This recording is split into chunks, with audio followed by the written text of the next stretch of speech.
The unexpectedly moving story of UGOD, the least loved member of the Wu-Tang Clan, by Hua Su, March 28, 2018, in the New Yorker magazine.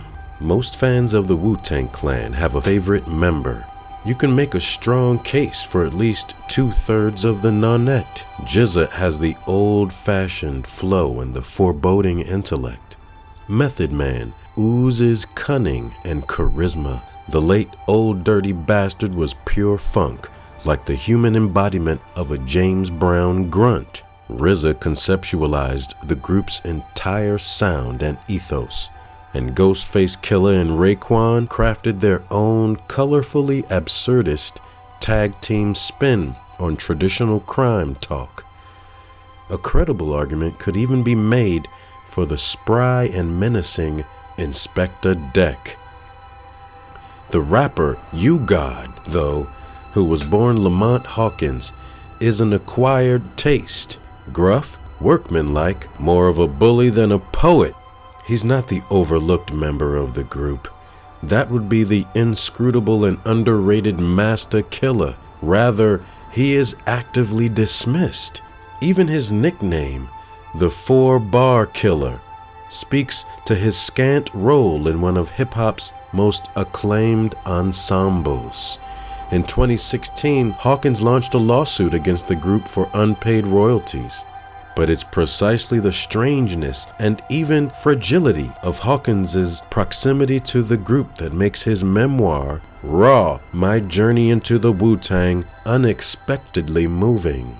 Hawkins, who was born in 1970, spent his earliest years in Brooklyn before moving to Staten Island, where he would meet his future Wu-Tang compatriots. He was the only child of a hopeful and hard-working mother who moved to Staten Island, then in the throes of urban renewal, because she was drawn to the idea of raising her son in an aspirational working-class community. Hawkins never knew his father. Eventually, he would learn that his mother had become pregnant with him after she was raped.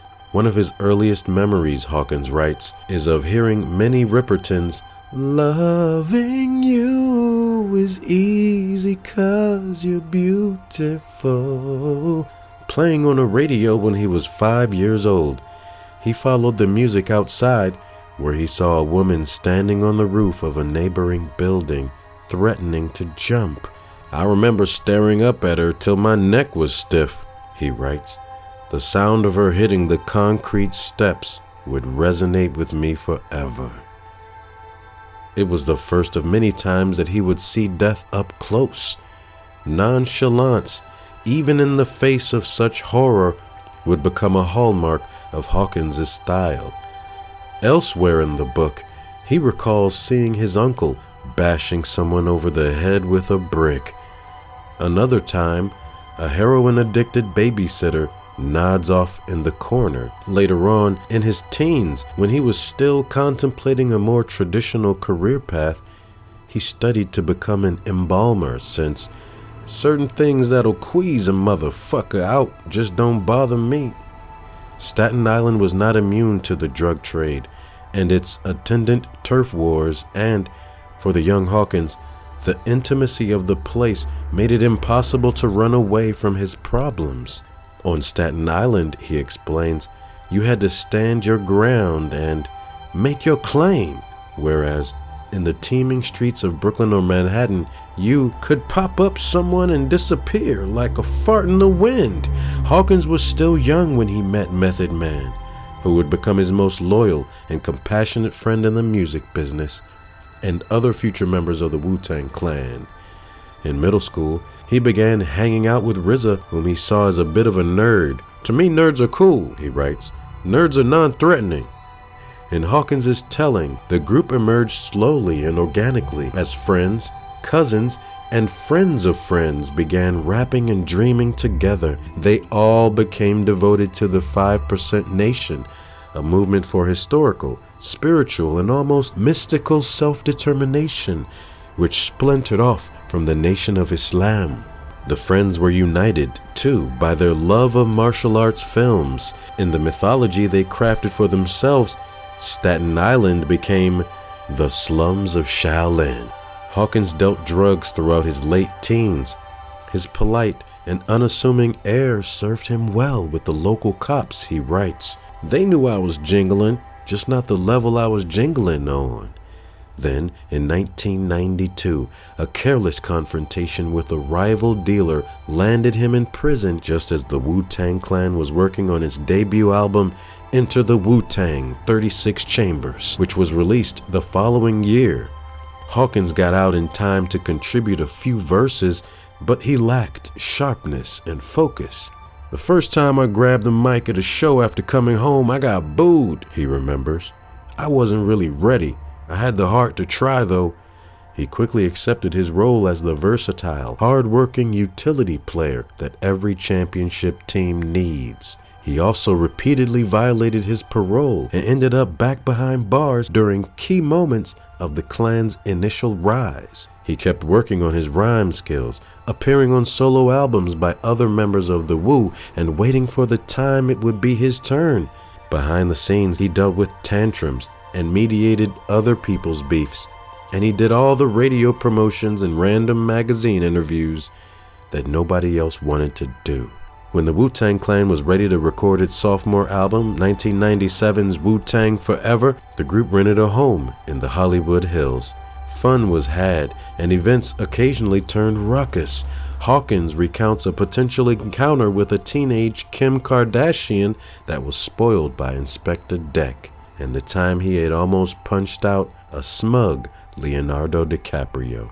But he mostly kept things mellow. One of my favorite moments from the bygone TV series MTV Cribs was filmed during this period. In a tour of Hawkins' modest quarters, he got stuck with the smallest room in the Wu-Tang house.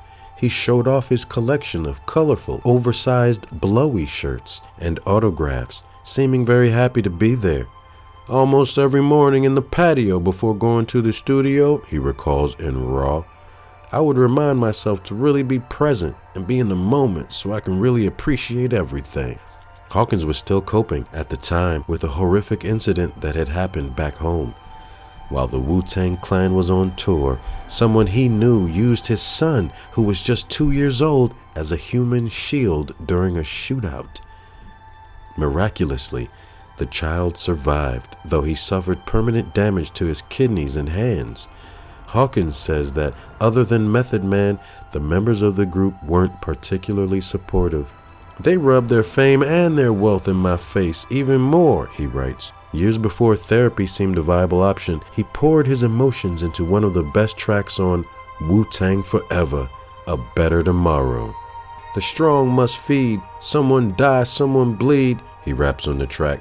One flew astray and it caught my little seed. Hawkins' career has never reached the same heights as the rest of the clans, a reflection of his relative level of talent mostly, but also of circumstances of timing and personality. In Raw, he displays an unusual degree of self-awareness about this fact. He describes how difficult it can be to maintain his craft and his confidence, a rare sort of candor in an art form typically premised on effortless cool. But the memoir's most endearing moments involve the small victories that come with surviving into middle age, and the momentary plateaus where Hawkins feels satisfied.